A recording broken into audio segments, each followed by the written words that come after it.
And teenage Kaepernick wanted cornrows to match. He's getting what roles, his mom asked? Oh, your hair's not professional. Oh, you look like a little thug. You do!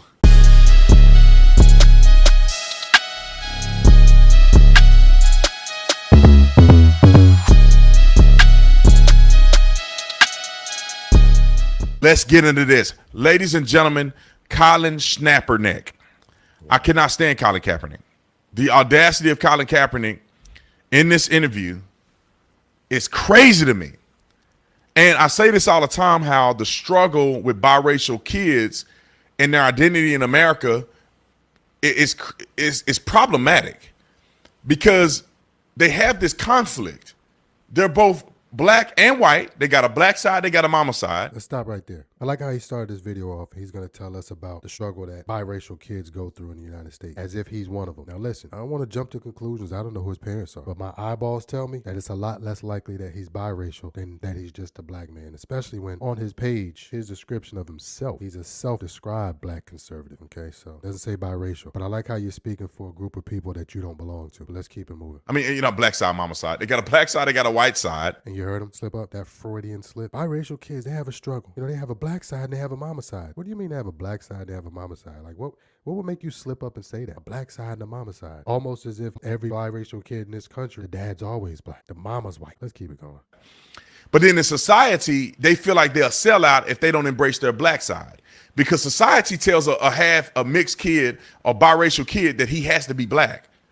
And that's not necessarily true. You be who you want to be. You don't got to be stereotypically black. And you're not missing out on nothing by trying to be black versus trying to be white versus trying to just be a biracial kid and live your life and be the best version of yourself. But Colin Kaepernick in his interview with this little book, this comic book that he's coming out with. Okay, Schlappernick, this little book, this little comic book he's coming out with. I mean, this dude is real condescending guy. One thing I'll tell you about YouTube, having a channel. YouTube analytics, I mean, they're so precise. They'll tell you exactly who's watching your video. The race of your viewers, the age range, demographic, where they live. It tells you everything that you ever want to know about your viewers. So when I listen to his message, this self-proclaimed black conservative, his message tells me that he's definitely going to do what he needs to do to pander to whoever it is watching his videos, because I doubt it's black people. It's such a grift to me, but I'm gonna let y'all listen and hold the phone. He is also a new father who's spreading a message of empowerment in his new graphic novel, Change the Game, written with author and University of Chicago professor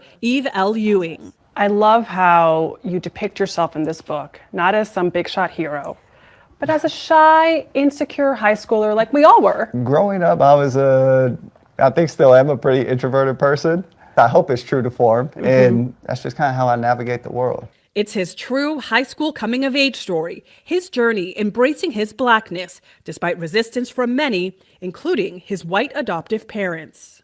I know my parents love me, but there were still very problematic things that I went through. I think it was important to show that, no, this can happen in your own home, and how we move forward collectively while addressing the racism that is being perpetuated. How inconsiderate. And in my personal opinion, this could be an opportunity to give young biracial kids hope and say, yeah, I may be black and white. I can embrace both. I love my white side. I love my black side. I can embrace both. But the problem is that he want to focus on one side. Okay. Where do you get it from that he wants to focus on one side? He's living with white adoptive parents. So he's living in one side of his racial background. He's living with white adoptive parents. Where's your black side of the family? Where's your black side of the family? I have a question. If Colin Kaepernick was raised by an adoptive white family, then shouldn't the question be, where's your white side of the family? Neither one of them are his parents. He's a biracial person. He's half black, he's half white. Where's his white side of the family? But for some reason, this dude wonders, where's your black side of the family? Where them white folks at? Where that white person at? That's half responsible for you being here. But let's forget about that though. Where the black folks at, right? Because we got to keep that narrative going. Black people abandon their kids, whatever, we get it. No. F that. Where's the black side of your family? Come on, Colin. Where's the black side of your family at? Where are they at? The white people took you in, took care of you, gave you a great life, put you in sports, and then the thanks that they get is you turn. He said the white people took you in, took great care of you, put you in sports.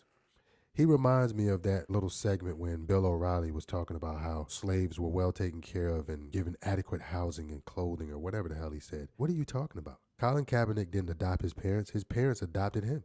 Taking care of the child you adopted is your responsibility. Just like me taking care of the children that I'm responsible for being on this planet, that's my responsibility. Nobody forced him to go down to the agency and grab Colin Kaepernick. If we want to keep it all the way, I'm talking all the way funky, I'll bet you when his adoptive parents went down to the agency, they probably specifically asked for a mixed race child. We'll get more into that in a minute. Turning on him to be a social justice warrior. I just can't believe. If my son ever grew up and was like this, I can't say that because I'm black, but if I adopted a black kid that was biracial, then you ain't black. You ain't 100% black. You're biracial. I adopted a kid like that and I raised him up right. Who is 100% black? You ain't 100% black. You biracial. What is 100% black? What is that? Are you kidding me? Who listens to this dude? Try to do what's best, and then he turned around and turned on me. You know how mad I would be? We raised you. Did the best that we can. We raised you and did the best that we can. Hey, Officer Tatum, you were in the house with him? You don't know what his upbringing looked like? If anybody is qualified to speak on how Colin Kaepernick is raised, I'm pretty sure it's Colin Kaepernick. It's crazy that you were raised by these people, you were in the house with them, and you're not qualified to speak on what took place in that house? You kidding me? Is being perpetuated. He took cues from his icon, basketball star Allen Iverson, who he said wore his blackness like a suit of armor. And teenage Kaepernick wanted cornrows to match. He's getting what roles, his mom asked? Oh, your hair's not professional. Oh, you look like a little thug. You do! People. Somebody help me out. His white mama, adoptive mama, we're going to call her his mama. His white mama told this half-black young man that wearing cornrows made him look like a thug. And this guy seems to agree. Wearing cornrows makes you look like a thug. What does a thug look like? What does a thug look like? I guess he looks like this right here. That's what a thug looks like. At least according to Colin Kaepernick's parents and Officer Brandon Tatum.